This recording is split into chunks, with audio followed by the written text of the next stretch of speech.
It's almost Thanksgiving. I mean, it seems like it was just spring turned to summer, turned to fall. Here it is, holiday season. I mean, I'll tell you what, this year is flying by. But, with this upcoming change in the seasons and the continued cooler water temperatures, a lot is happening offshore. A lot. And I'm excited about it because the wintertime is certainly one of the best times to fish down here in the Keys. Everyone associates this tropical type atmosphere in this Caribbean-like environment with, blazing sunshine and blue skies, and it typically is, right? But come November, December, January, February, we experience winter too. And for us down here in the Keys, it does mean some cooler temperatures, certainly a lot less humidity, thank God for that, and a lot of wind, cooling water temps.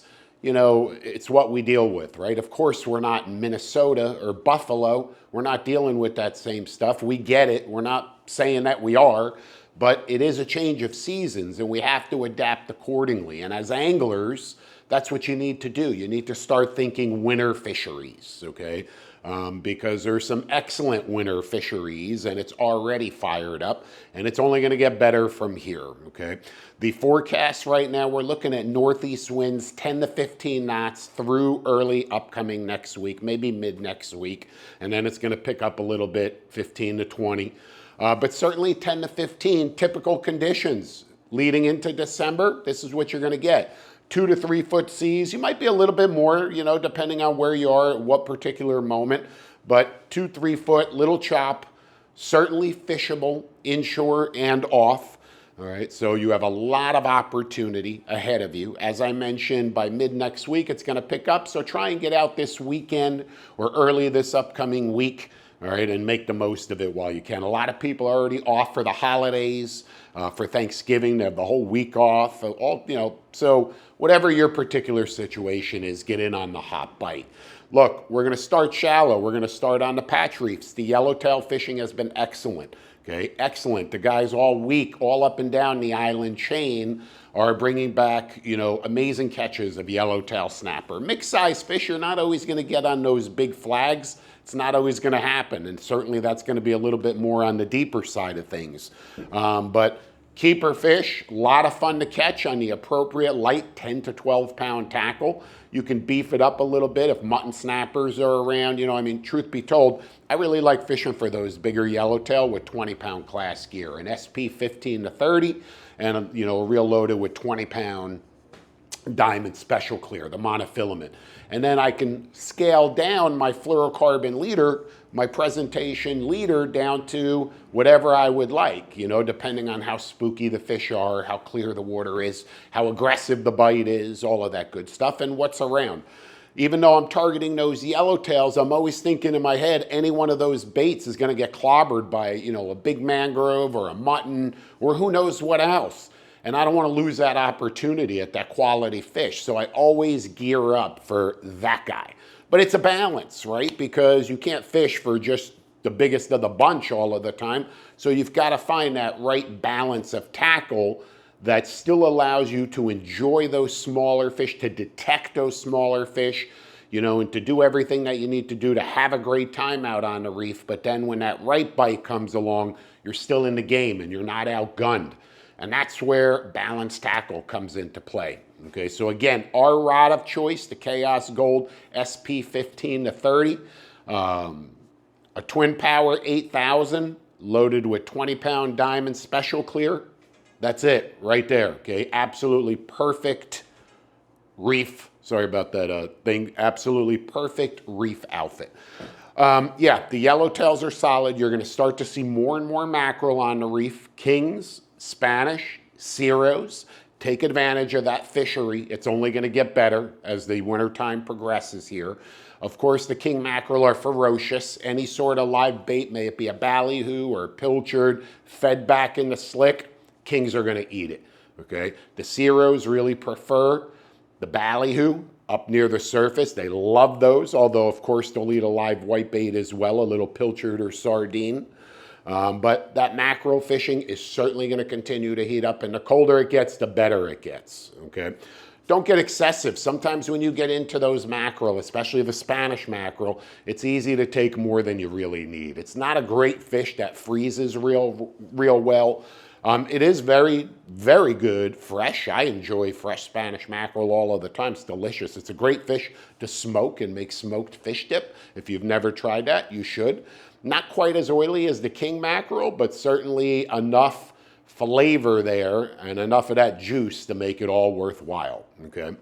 So great option. Working your way off the reef, the wreck fishing is also noticeably picking up. I mean, the mutton snapper fishing has been consistent for the guys that are going out there putting in the time and the effort. Remember, long leaders, be stealthy, fresh baits. Some guys prefer to drift. Some guys prefer to anchor. A lot of guys are using their, spot locks on their trolling motors. That, of course, seems to be a big trend nowadays. You see more and more of these Rodans, Garmins, the Power Pole, I believe, has their own version of the trolling motor up on the bow of these big center consoles, and being able to just push a button and maintain your position without ever having to drop an anchor. It certainly offers advantages. I mean, it's hard to say that that wouldn't be an advantage for a fisherman who's wreck fishing, right?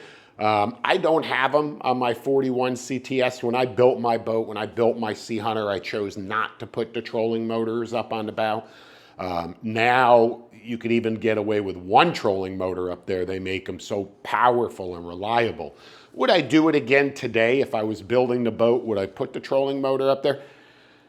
You know, it would be a hard sell, but I got to tell you, I probably would. I mean, it's another tool, right? It's not something that we're going to use all of the time, every time, but having that tool when you need it could certainly play a big role. And not only when you're wreck fishing, how about when you're sword fishing or deep dropping in general, being able to spot lock directly on top of, a pile of fish and go, boom, just hold me right here. Again, hard to say that wouldn't be advantage. So I may look at retrofitting our Sea Hunter in the future one day. I can't imagine that would be very challenging at all to throw a trolling motor up there and the necessary batteries and whatever components, and of course a sea swivel, which, by the way, guys, the sea swivel is like the trolling motor mount up in the bow that has changed the entire game. If whoever has a trolling motor, get yourself a sea swivel. Look up, look into it, and you'll clearly see the benefits.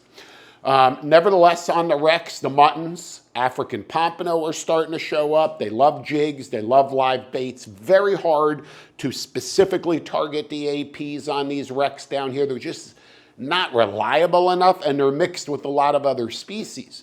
So it's, kind of better to target the muttons or just wreck fish in general. I like to cover the water column when I'm wreck fishing, when at all possible. All right, we absolutely want to have those baits on the bottom, live pinfish, half a goggle eye.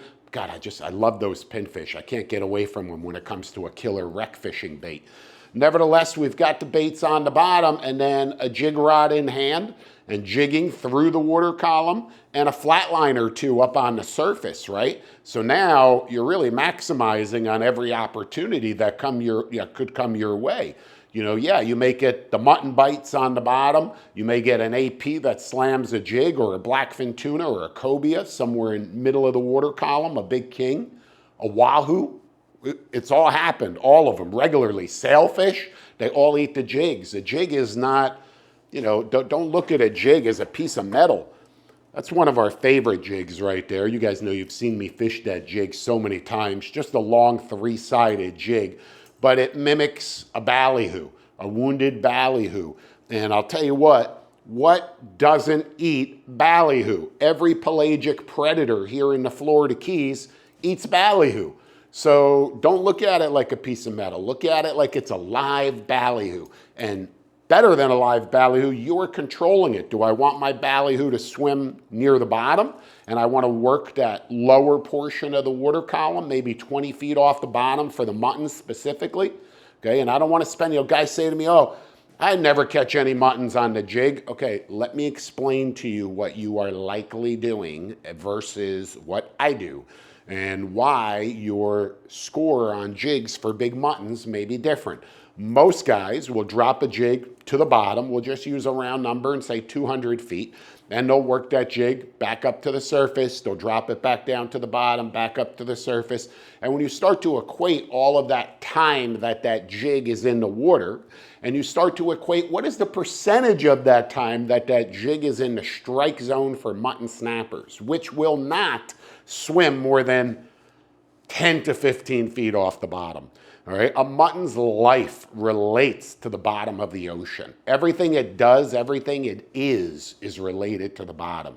So he's not gonna swim 50 feet up to eat that jig. It's not gonna happen. I'm telling you that right now. It's gotta be in front of his face. You gotta present it right in his neighborhood where he sees it. He may come off the bottom a little bit to eat it. They've picked it right off the bottom. The jig hits the bottom before you can even move it, slam.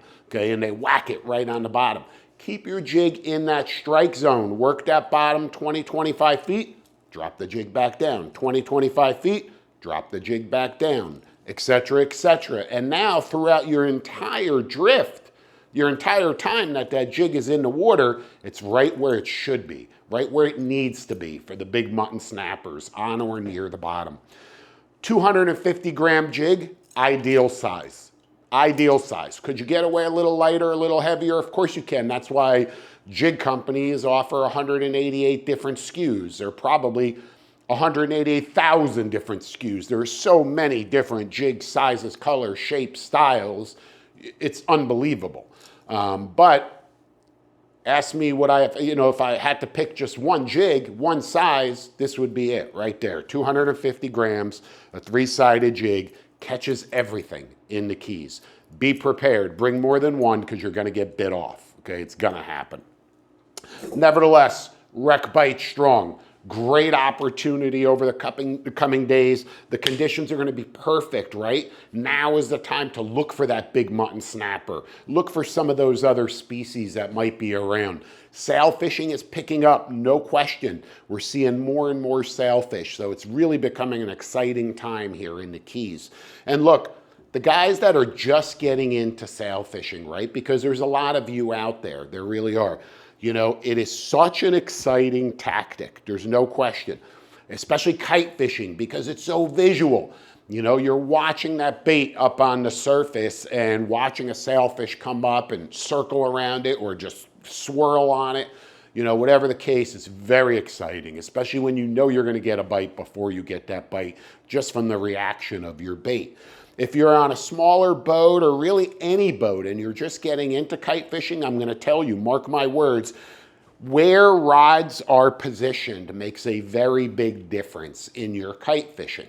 Okay, so being able to manipulate the kite rod itself and also the bait rod, and when I say the kite rod, we use very short little rods that are designed with a power assist reel, and of course this is going up to the kite. So being able to manipulate this reel while also being able to manipulate and work the kite rod is a huge advantage. And when you can do it from one position, that's major. And a lot of boats don't have that rod holder configuration yet. Maybe you're just getting into it. So consider something like this, all right? Consider this is a Boat Outfitters. It's called like a 2-rod outrigger mount. So really versatile. You could put in a rod holder and fish another rod right from here. So I've essentially taken one rod holder and made it 2. And if I want to use one, as I mentioned, for trolling straight off the back and one as an outrigger, you can do that on a small boat and get a little bit of a wider spread, be able to fish a couple more lines, right?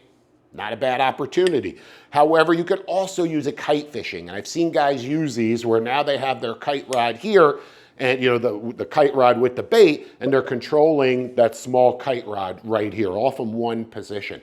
And you could pick it up and move it and maneuver your entire setup. So consider something like that. That's a Boat Outfitters 2-rod outrigger rod holder, but like I said, very versatile. Look at this thing too. Like all Boat Outfitters products, they're made to last forever. The welds are perfect. The powder coating is just really gleaming. Okay, obviously the construction of this, the gimbals inside there are in the perfect position. I mean, You couldn't do it any better, okay? You know, the cool thing about boat outfitters, these guys, they make everything. Just about every boat that's out there has boat outfitters products on it. You just don't even know it. May it be tackle centers, may it be hatches, latches, you know, whatever. It's a long list of products that they manufacture. And I'll tell you what, such a cool company, you know, it really is. And what's I think even neater is they can custom fabricate anything. So if you have a hard to find part, something specific you need from an older model boat that isn't around anymore, give these guys a call. They'll draw it up with you and they'll make it out of just about any material that you want. So boatoutfitters.com. And guys, by the way, they've got a message, you know, that they wanted to share with all of our viewers here for the upcoming, you know, holiday and Thanksgiving and Black Friday, and how everyone's having a Black Friday sale, and they are. And we're going to talk about some great products that you can get at a discounted price. However, Boat Outfitters' message is, guys, don't buy anything. Don't go shopping. Go fishing. It's a great message, right? Don't go shopping. Go fishing. So I think all of the guys in America are going to love that right there. Don't go shopping. Go fishing on Black Friday. So that's their message. Also, because I really think that is such a great message, we're going to take that right there. We're going to take this Boat Outfitters 2-rod rod holder and we're going to give it away to you. Okay, we're going to give it away. So you don't have to buy something for yourself on Black Friday because I'm going to give it to you. So what I need is, look, I don't know, we'll make it simple. Whoever's not already a member of Florida Sport Fishing TV Plus, just join our streaming site over the weekend. I'll let this run until Monday. A lot of guys don't watch this report until over the weekend sometimes. So I'll let it run, okay? FSFTV.com, FSFTV.com. The contact and the information will be down below as well, the direct link. Okay, just sign up and I'll randomly pick a name and I'll give that to you right there. So really cool.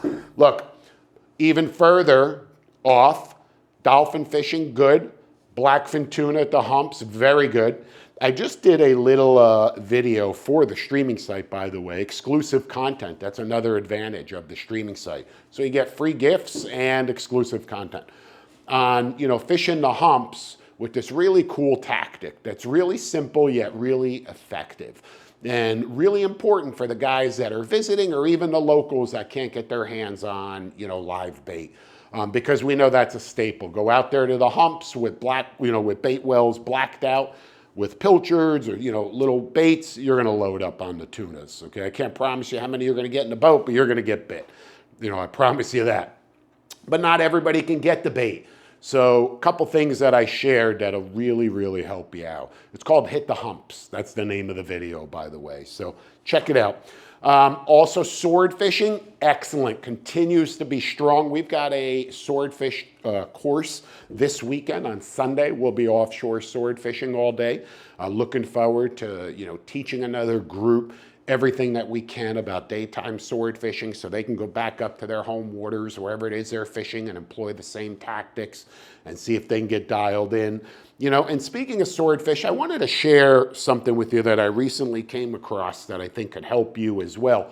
Look, when we're daytime sword fishing, we're typically adding these little glow lights to our, you know, the little strobes, the illuminated battery-powered, water-activated strobes, all right? It's a small little light. And we typically will put 3 of these. Some guys will put 2, some guys 4. I don't know, everybody's different. I typically put 3, spaced approximately 20 to 25 feet apart. All right, so essentially it's chum. It's electronic chum because now in the pitch dark black depths, you've got these lights flashing way out in the distance, which mimic feeding scenarios, squid, all sorts of deep water predators glow. The lancet fish, all sorts of stuff down there are so wicked, and they use light in a lot of different ways. And swordfish have the ability to see that light from a great, great distance. Certainly, you know, far more than even where they could see the bait. They could see that light in the distance, and it attracts their attention. And of course, they come to that area. There may be some squid that were attracted to the lights as well. Everything disappears except for one bait. Guess what? All right, dead meat, all right? But sometimes it's a little bit of a hassle dealing with these. We attach them with rubber bands. We've got to space them properly when we're moving for, there's just a lot to it. I found that they make another variation that's a little bit larger, okay? A little bit larger, but puts out tremendous amount of light, more than 3 times that. And I found that now I just fish just one of these, and I've had equal, if not greater, success than when fishing 3 of these. So look into that. It's a little bit more costly. It's still small. It doesn't have a big profile, and that's what you don't want. You don't want a light with a big profile down there because it's going to create too much drag, okay? And it's going to cause you, a lot of problems with that. So we just don't fish the bigger lights on our daytime swordfish gear, those same type of lights that we used to fish nighttime, okay? Different scenario. During the day, we want to keep everything as streamlined and as stealthy as possible and as clean as possible. So we look for things with a low signature that are really going to help us penetrate those depths and keep our bait at those depths and not interfere with our presentation in any way.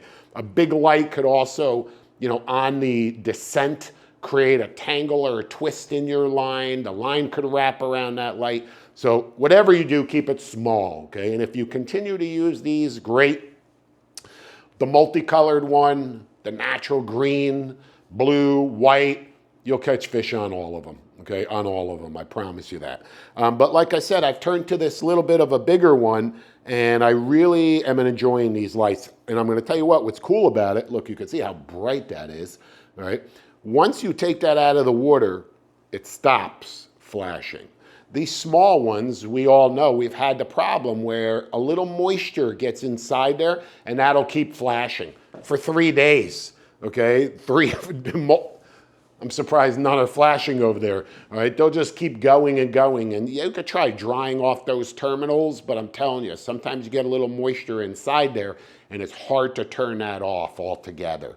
Whereas this, as soon as you take it out of the water, it turns off. And you can see that battery that's in there. That's like, it's right at the top. It's like a watch battery. Okay, so that means there's a lot of power in there. I've got my hands on a bunch of these. I don't think any of them have stopped working so far. And I've used, I can't tell you how many hours these have been in the water. So really awesome. Look at that to help improve your swordfish game. Because like I said, it's just a lot easier to deal with the one light. And if you're still catching an equal amount of fish, what are you doing, right? Look, wahoo fishing, you guys know I can't not talk about wahoo, right? So we've had excellent success. We're fishing the plugs. We're doing our thing. We've got our wahoo courses. But I want to remind everybody, look, it's not the only way. Lately here in the Keys, high-speed trolling has been really effective for wahoo. Okay, all up and down the island chain. Such an exciting tactic. You need the right crew, you need the right guys, you need the right tackle, you need the right mindset, no question. But if you're going to go out there and you're going to pull some baits at a high rate of speed, 14, 15, 16, depending on how calm it is, you can even push it further. There's no limit. You're not going to outrun a wahoo. The only limit is your tackle, essentially. But ideal speed, 14 to 16 miles an hour, you're high speeding. If you're just getting into that game, like I said, with trolling leads, 25-foot shock cords, there's a lot going on. It's going to take some practice.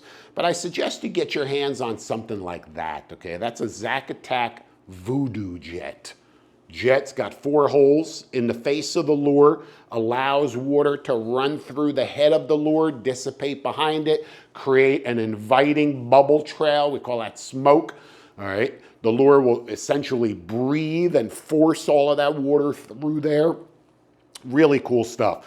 And the skirt, I love the skirt. It's double skirted, really durable, tremendous flash. Look at that, look at all that glitter, but I like those real distinct bars, okay? I mean, tell me, if that doesn't look like something delicious, just swimming through the water at a high rate of speed, man, the wahoo can't resist it. That's been a hot lure lately. It's the Zacatec Stainless Series Voodoo Jet. By the way, these guys are having a big Black Friday sale. I think it's could have already started. If not, it certainly is any day now. That's Zacatec lures, all right? And I'm telling you guys, I use Zacatec lures dolphin fishing with excellent success. I've used Capt lures, wahoo fishing with excellent success. These guys are the real deal. Okay, they're legit. So if you're looking for good quality trolling lures, and especially wahoo lures this upcoming season, don't discount that bait. What's even better about it, you can pull it without a trolling lead. That stainless series is heavy. That's a heavy lure. I don't know what it weighs, but it's heavy. And I'm telling you what, I've pulled that at over 15 miles an hour with no trolling lead. That's awesome, because now I could avoid the big bulky lead in between my rod tip and the lure, okay, and really get a good presentation at a high rate of speed. So don't think that you have to have that. You don't. You can definitely get away with pulling that with no lead. Okay, think about that. And if you only have a 4-foot leader on there, you can fight that fish right to the boat. A lot easier to handle, a lot easier to work with. You're covering a lot of ground, but more importantly, you're catching more wahoo. And that's the bottom line right there, okay? You're being more successful out on the water. So once again, look, we went over a lot of stuff here, guys. Near shore, on the reef, the wreck fishing, wahoo fishing, sword fishing, all right? The dolphin fishing is still good if you put in the time. What we didn't touch on is the deep drop fishing, and that's another opportunity. And with this weather right ahead of us, the northeast 10 to 15, 2 to 3 foot for the next few days, it's a perfect opportunity to get out there and drop some baits down to the bottom. This time of the year, you're looking for queen snapper.